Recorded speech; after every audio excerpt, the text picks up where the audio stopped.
Hi everyone, back again. So I took a little break and I looking over my picture and I'm like, I want to change this, I want to change that.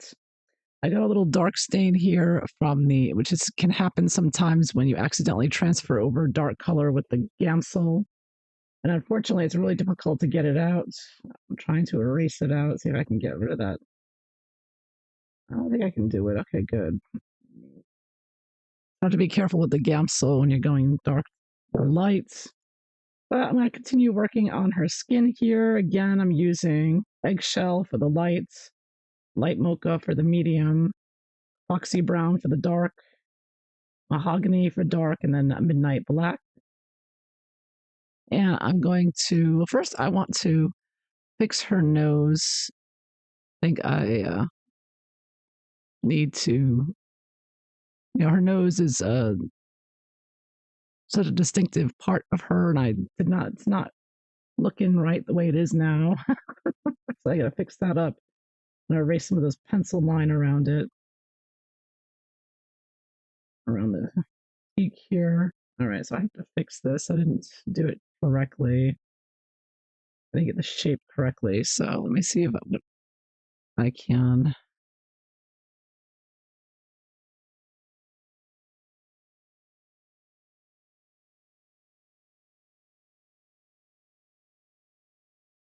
Give her a little nose job here.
I'm trying to see what I'm doing here.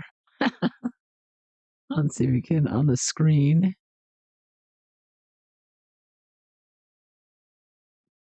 I'm just gonna take one moment just to make sure that my video is working. Okay. There we go. Got it. So I can see chat if anybody chats anything. Okay. All right.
discovering the molecular nature of genetic material, and U.S. neuroscientist Christoph Koch published an article in Nature about a framework for consciousness.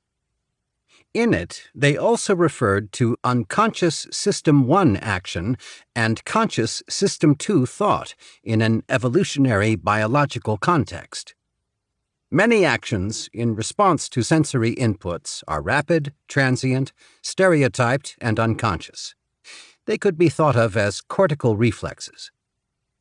Consciousness deals more slowly with broader, less stereotyped aspects of the sensory inputs, or a reflection of it in imagery, and takes time to decide on appropriate thoughts and responses. It seems to be a great evolutionary advantage to have zombie modes that respond rapidly in a stereotyped manner, that is, System 1, together with a slightly slower system that allows time for thinking and planning more complex behavior, that is, System 2.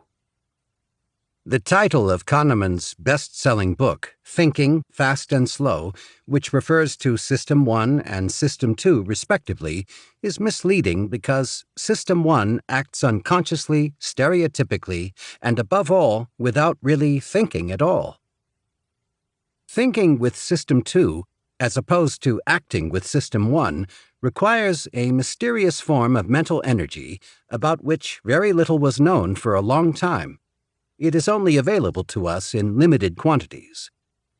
Only as long as we have enough of this kind of energy is it possible for us to use System 2 thinking to question and, if necessary, change habitual System 1 behavior.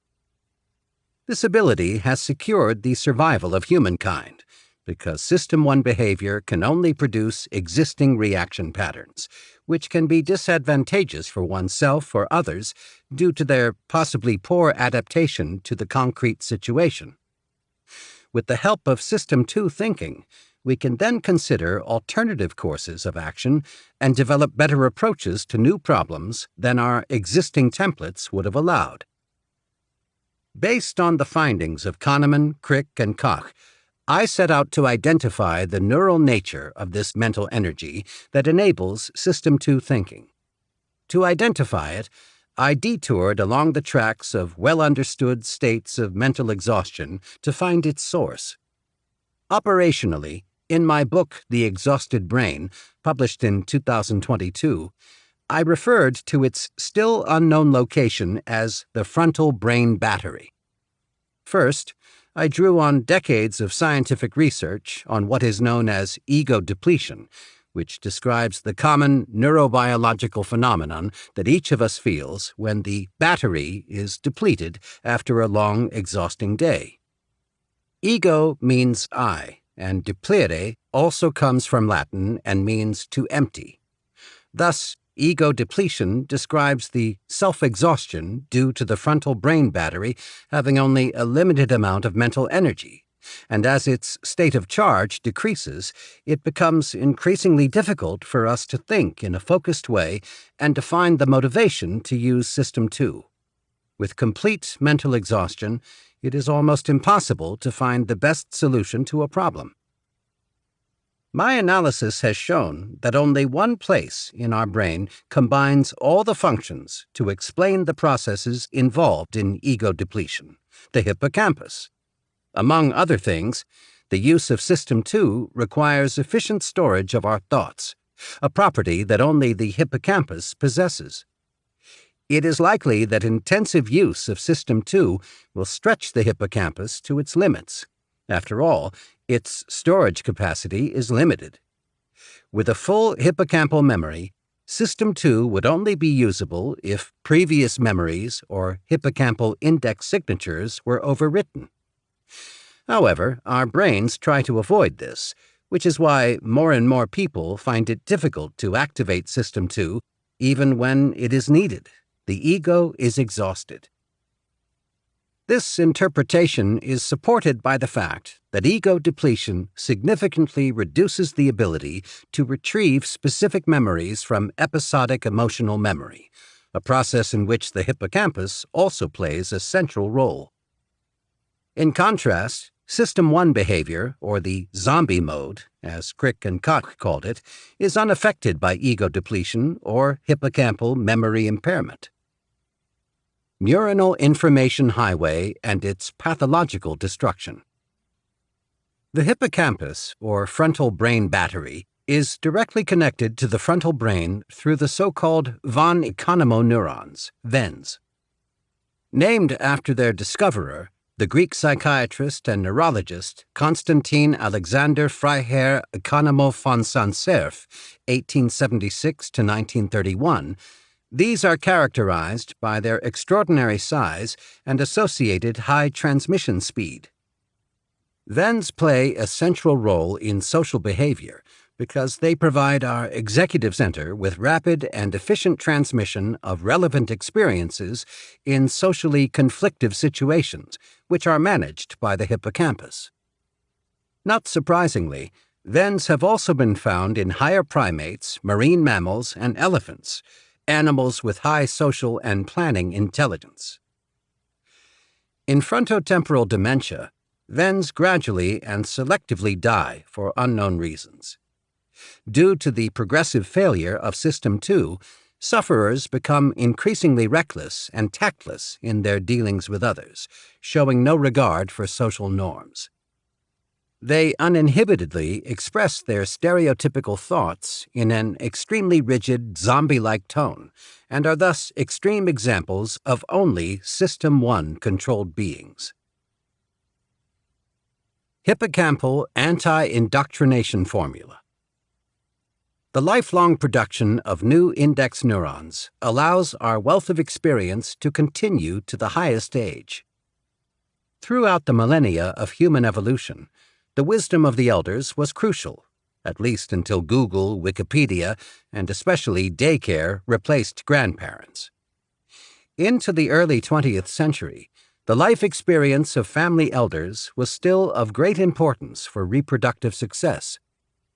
The mechanism known as grandmother evolution increased not only the number of grandchildren, but also their chances of surviving childhood. This phenomenon explains why, unlike our closest relatives in the animal kingdom, only humans, or rather women, continue to live after menopause, usually for many decades.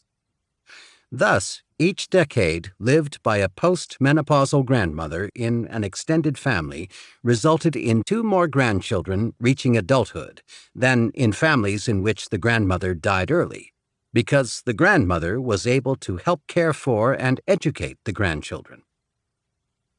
However, empirical knowledge, combined with longevity as an evolutionary biological selection criterion, presupposes mental functioning up to old age. This also reveals that hippocampal dementia, or Alzheimer's disease, is a modern phenomenon, or a modern disease of civilization. If Alzheimer's were causally related to old age, as we are repeatedly led to believe, then this form of dementia would have undermined the reproductive strategy that evolution brought about at an early stage in human history. But the reverse is true. Under natural or species-appropriate living conditions, our genetic makeup protects us from Alzheimer's by ensuring that hippocampal neurogenesis is always productive.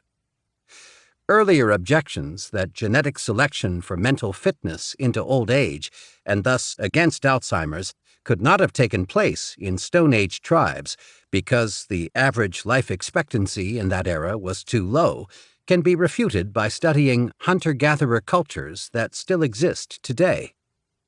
In these cultures, 2/3 of those who survive the critical period of childhood reach an age of over 70, even without modern medical care. Even 80-year-olds are no exception. Based on these evolutionary biological considerations, the basic physiological mechanisms that ensure that there is never a shortage of index neurons in our hippocampus, a basic requirement for charging and maintaining the capacity of the frontal brain battery, can be explained quite simply. Different domains of life interact, stimulating hippocampal neurogenesis and keeping it active throughout life.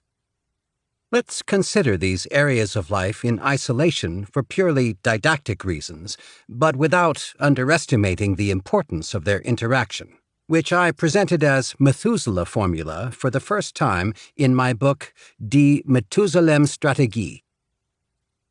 Because of its important influence on the function of the hippocampus, it is no coincidence that it also functions as a formula against Alzheimer's disease, as I published it in my book of the same title, or as a formula for a high-capacity frontal brain battery, as I explained in The Exhausted Brain, since mental exhaustion and Alzheimer's disease, as well as depression, all go back to a mostly culturally caused, disturbed hippocampal function.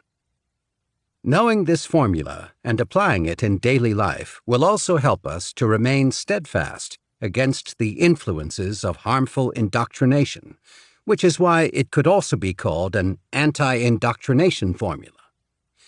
Its application allows us to build a strong ego, remain curious, make efficient use of System 2 thinking, and last but not least, have a strong resilience against psychological stress. In this chapter, I will give only a few examples for each area of the formula to illustrate how our lifestyle directly affects the growth and maintenance of our autobiographical memory. More examples will follow in subsequent chapters when we discuss indoctrination and countermeasures. Purpose in life. In the center of the formula is the purpose in life, because every human being needs a purpose until the end of life.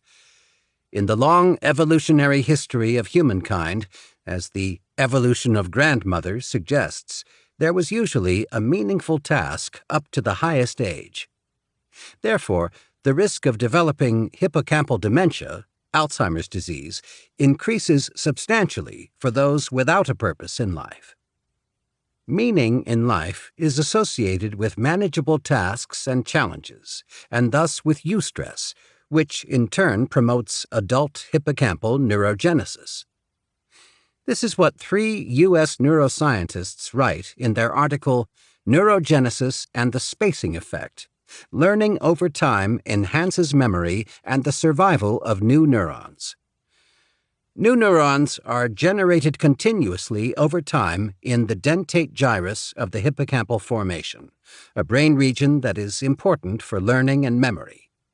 While thousands of neurons are generated there each day, many of these cells die within a few weeks of their birth. Making new life experiences, in another word, learning, significantly increases the survival rate of hippocampal cells, giving them a function and thus legitimizing their existence, which ultimately affects us and gives us as individuals a sense of meaningful life. Exercise. Throughout the history of humankind, until about the beginning of the 20th century, exercise was a basic requirement for being able to feed oneself. And even today, it is the case that those who move a lot tend to have more experience.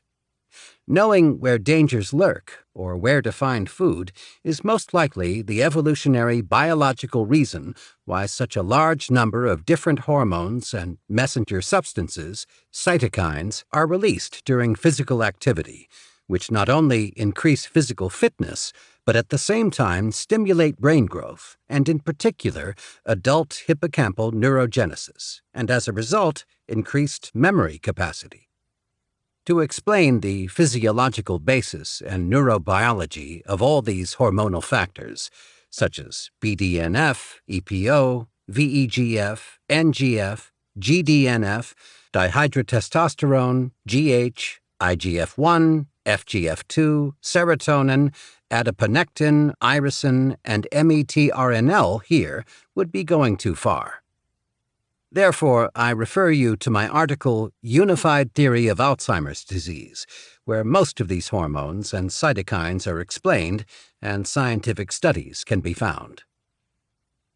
But I will simply note that the number of factors alone is a clear indication that physical activity is highly effective in stimulating hippocampal growth. It is therefore one of the best ways to preserve our mental abilities and prevent depression and Alzheimer's disease.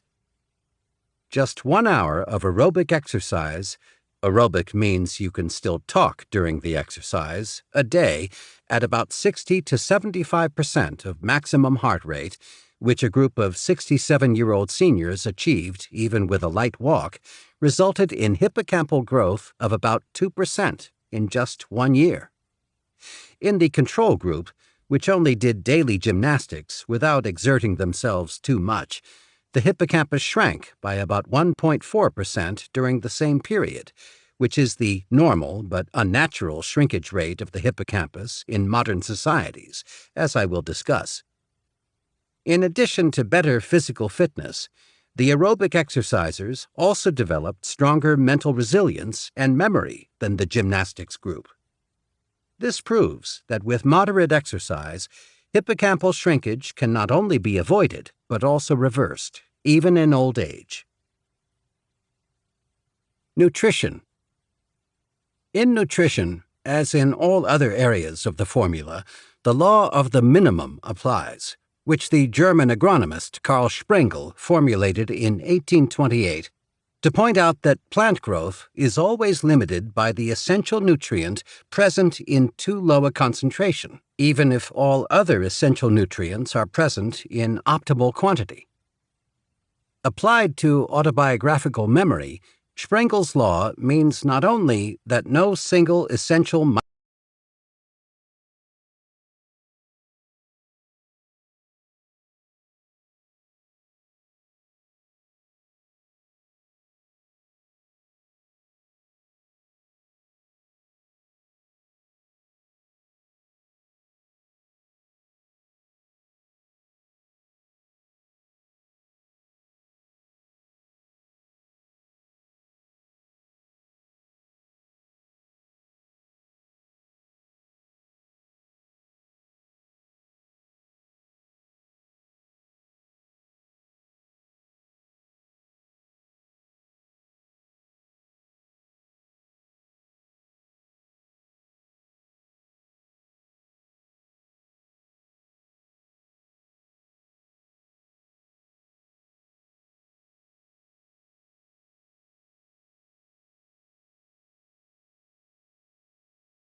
micronutrient, vitamins, and trace elements can be deficient for optimal hippocampal growth, but also that no one nutrient can compensate for the deficiency of any other.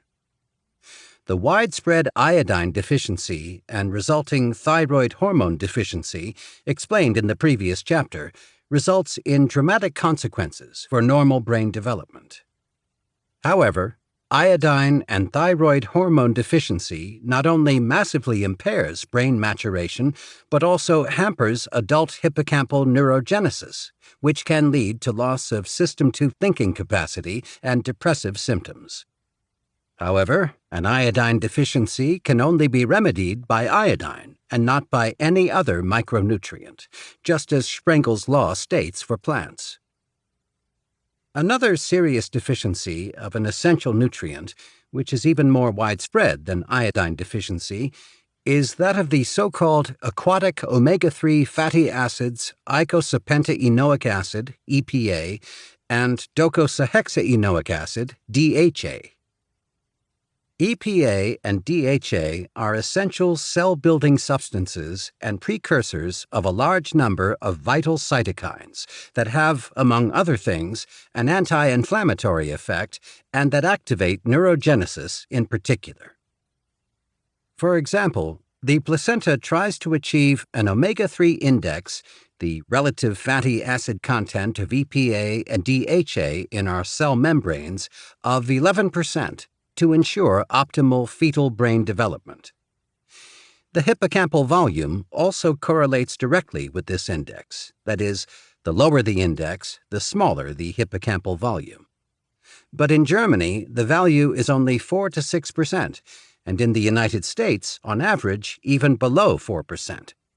An omega-3 index below 2% is most likely no longer compatible with life. However, to achieve an optimal omega-3 index of 10 to 11% for mental fitness, an adult would have to consume about 200 to 300 grams of fatty seafood daily. This points to our evolutionary origins as fishermen and gatherers, because this value, quite high for today's times, could only be achieved if we ate a significant amount of fish and shellfish. According to nutrition experts at Imperial College in London, there is now incontrovertible support of this hypothesis from fossil evidence of human evolution taking advantage of the marine aquatic food web. But aside from the fact that ocean fish are now too contaminated with toxins to be recommended for consumption, they have long been unavailable in sufficient quantities for the world's entire population. If today's wild catch were distributed fairly, the average omega-3 index would only be about 5%. But fish farming is not a sustainable solution either, because fish, like humans, are not capable of synthesizing their own aquatic omega-3 fatty acids and must obtain them entirely from the increasingly scarce food chain. A completely new possibility in the history of humankind, and in my opinion, currently without alternative, is the pollutant-free production of microalgae or algae oil, which is rich in these aquatic fatty acids. Using algae oil, in my opinion, is the only way to address the global brain-damaging deficit of EPA and DHA. However, due to the flawed, repeatedly propagated claim that humans are capable of adequately synthesizing these two aquatic omega-3 fatty acids from the terrestrial omega-3 fatty acid alpha-linolenic acid, as found in walnut oil and especially linseed oil, there continues to be a serious shortage worldwide. People think they are well supplied, but they are not. Apart from the fact that many people are not aware of the importance of aquatic omega-3 fatty acids, this misinformation ensures that too few people recognize algae oil as a new staple food. Yet, globally, only algae oil can replace fish as a source of essential aquatic omega-3 fatty acids. There is also an almost global deficiency in vitamin D3, even in countries near the equator. The problem is thus not only a problem caused by a lack of sunlight, because the sun is low in the winter months in higher northern or lower southern latitudes, but also a cultural or individual problem of inadequate exposure. But even fatty seafood, which used to be a high-value source of vitamin D3, for Inuit in the far north, this is the only source of vitamin D3, is no longer available in sufficient quantities. Even a vitamin D level of about 50 nanomoles per liter, 20 nanograms per milliliter, is often not achieved, which is problematic for bone health. A vitamin D level 2 to 3 times higher, around 100 to 150 nanomoles per liter, 40 to 60 nanograms per milliliter, which is necessary for both immunological and neurological health, is usually only achieved by people who supplement sufficiently. These are, however, only examples of micronutrients very often deficient. Ultimately, however, our autobiographical memory cannot do without any essential micronutrient in order to maintain its performance. Therefore, a targeted supplementation with those vitamins and trace elements that are not or cannot be supplied sufficiently despite a balanced diet is generally recommended. Apart from the need for a diet rich in vital substances, interestingly, not eating or fasting is also beneficial for hippocampal growth.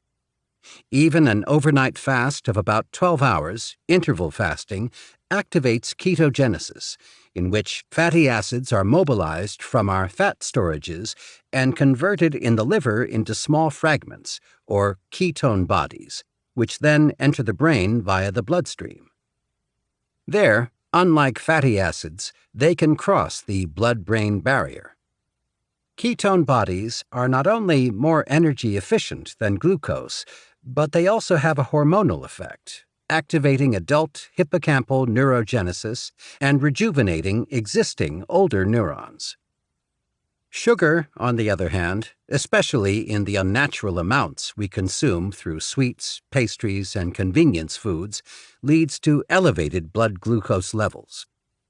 This causes the chemical adhesion of the sugar molecules to cell surfaces as so-called advanced glycation end products, AGEs, which activate the immune system like a foreign body and inhibit the growth of the hippocampus through inflammation. More on inflammatory inhibition of adult hippocampal neurogenesis in Chapter 4. Furthermore, AGEs in the cell interior accelerate the aging process, again exactly the opposite of the health-promoting function of ketone bodies. A harmful excess of sugar is an example of the law of the maximum, which I derived from Sprengel's law of the minimum. This means that an excess of essentials not only brings no additional benefit, but also in many cases is even harmful.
Hi, Patty. How are you? Just saw your comment.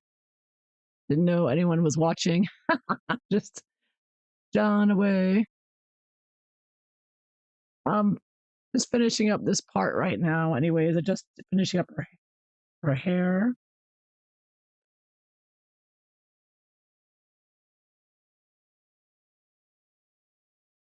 So thank you, Patty. It's very nice of you.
I'm just gonna let this dry, Gamsol dry for a little bit and come back and continue it later. Thank you for watching. Until next time, take care. Bye bye.